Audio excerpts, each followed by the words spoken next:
Hello, dear Sunday school teacher. My name is Shejini. I'm so happy to be with you today on this episode of Adult Sunday School.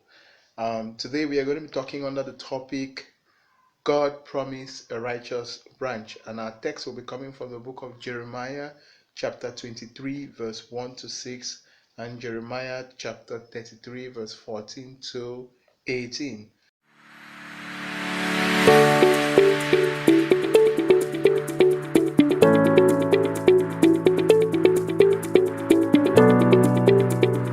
I would like you to put forward the following objectives to help your students in the course of the lesson.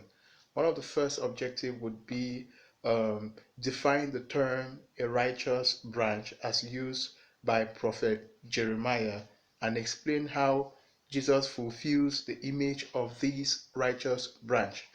The second objective could be recount the leadership characteristics of a righteous leader. Now, all this while we have been looking at justice, and last Sunday we did look at the prophecy of prophet Isaiah, and it was under the topic in spite of darkness, meaning that in spite the challenges that the Israelites went through, the civil war that they had and all of that, God was still promising them that He was going to raise a Messiah who was going to take them out of this darkness. So today we are looking at another prophecy of the Messiah coming from another prophet by name Jeremiah. Jeremiah prophesied at the time when King Zedekiah reigned in Judah as the king of the southern kingdom. And we are getting to a point where the southern kingdom of Judah was at the point of being taken into captivity into Babylon. By that time, the northern kingdom had already been taken into captivity by the Assyrians. So I just want to refresh your mind that when you look at the book of Kings, you will see that King David happened to be one of the greatest kings in the history of Israel because he was a man after God's heart, and he led the children of Israel according to God's principles because he feared God. But when David died and his son Solomon took over, and after Solomon, the son of Solomon, who happens to be Rehoboam, took over, the United Kingdom of Israel was separated into two. You had 10 tribes that constituted the northern kingdom under the capital of Samaria, and you had the two other tribes which was under the kingdom of Judah, that is the southern kingdom. So these two kingdoms were separated. And when these kingdoms were separated, at the northern kingdom, the king at the time was Jeroboam, while in the southern kingdom of Judah, the king was Rehoboam. Now, if you look at the genealogy of the kings, both in the northern and the southern kingdoms, you will see that after David died, many kings came after him, but none of them were able to rule the people with wisdom, justice, and righteousness. If you just take a look down, let's say if you go right down to the book of First Chronicles chapter 3, verse 10 to 16, that is just for the southern kingdom. You can count the number of kings that came after David. They are about 19 to 20. Talk less of the northern kingdom, which means these kings, known as shepherds, will lead the people astray. They scattered the sheep astray because, as kings, what they were supposed to do is encourage the people not to worship Baal and not to turn their face from God. But some of these kings came and they were immoral, they were evil, like King Ahab of the northern kingdom. They were not doing the right thing, and so God wasn't happy because each time God would send a prophet to warn them that if they continue to live in sin, they are going to be taken into captivity. He will allow them to be destroyed by their enemies. Each time that warning came, the kings were not changing. And so, king after king after king, no change for both kingdoms. And so, at the time when Jeremiah was making this prophecy, the northern kingdom was already scattered, shattered, and taken into captivity by the Assyrians. But at the time, the kingdom of Judah was still alive, but he was telling them that they would definitely be taken into captivity as well. But Zedekiah was the king who reigned at the time, and he was not also a just king. He had his own problems.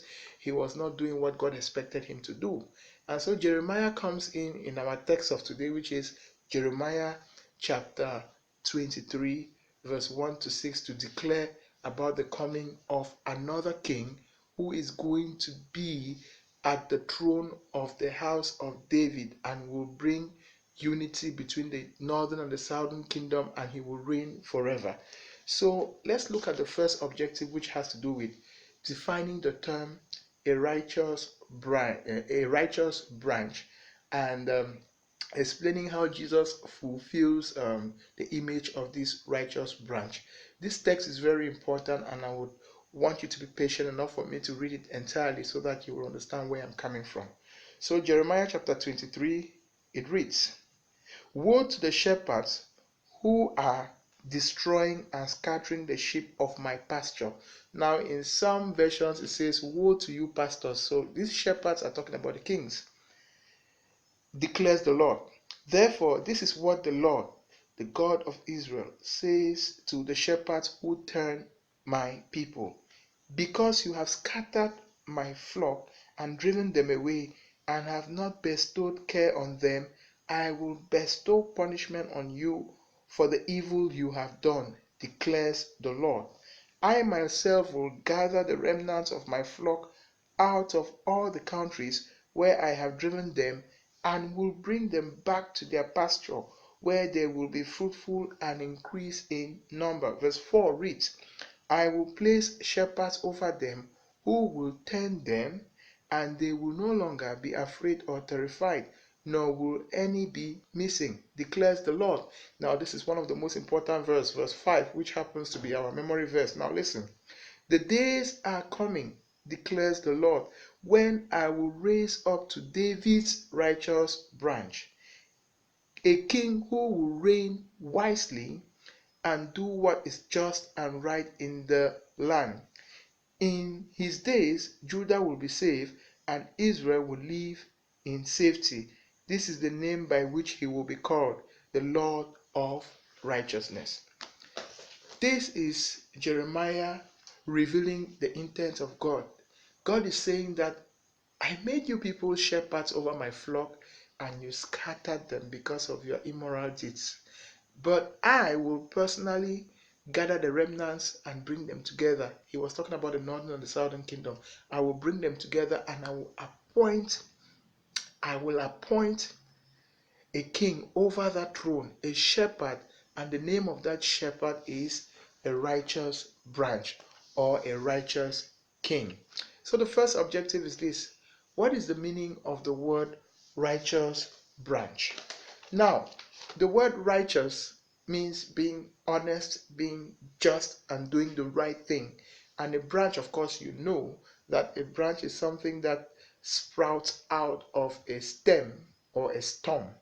The best definition you can give for a righteous branch to depict the image of Jesus is mentioned by Isaiah himself. So you can find the definition of a righteous branch from the book of Isaiah chapter 11. And let me just read verse 1. It says, "A shoot will come up from the stump of Jesse. From his roots a branch will bear fruit." Verse 2 says, "The Spirit of the Lord will rest on him, the Spirit of wisdom and of understanding, the Spirit of counsel and of power, the Spirit of knowledge and of fear of the Lord, and he will delight in the fear of the Lord." And if you read further in Isaiah chapter 11, verse 1, right down to verse 6, you will see how Isaiah describes the image of Jesus Christ. So both Isaiah and Jeremiah were prophets that had a vision. They could see further many years ahead. They already depicted, or they already envisaged and could describe perfectly the nature and the character of Jesus Christ, which happens to be the righteous branch. So in every community, in our church, in our society, in our country, we are in desperate need of a leader who is just like King David. This is what was happening in the days of the old. Many leaders came up, but they were not up to scratch. Most of them would come up and they will not lead people according to God's standard. They will lead people according to worldly standards, and because of that, God was not happy because they had scattered the flock. We also have this problem even in the church today.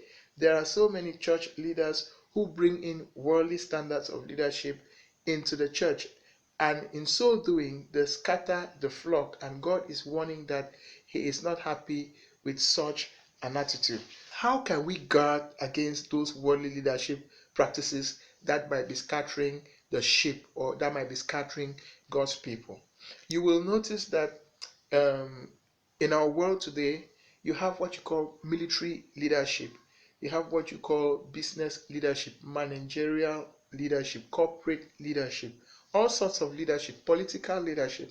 And often people who belong to this arena sometimes bring this kind of leadership into the church, and it affects God's flock or sheep.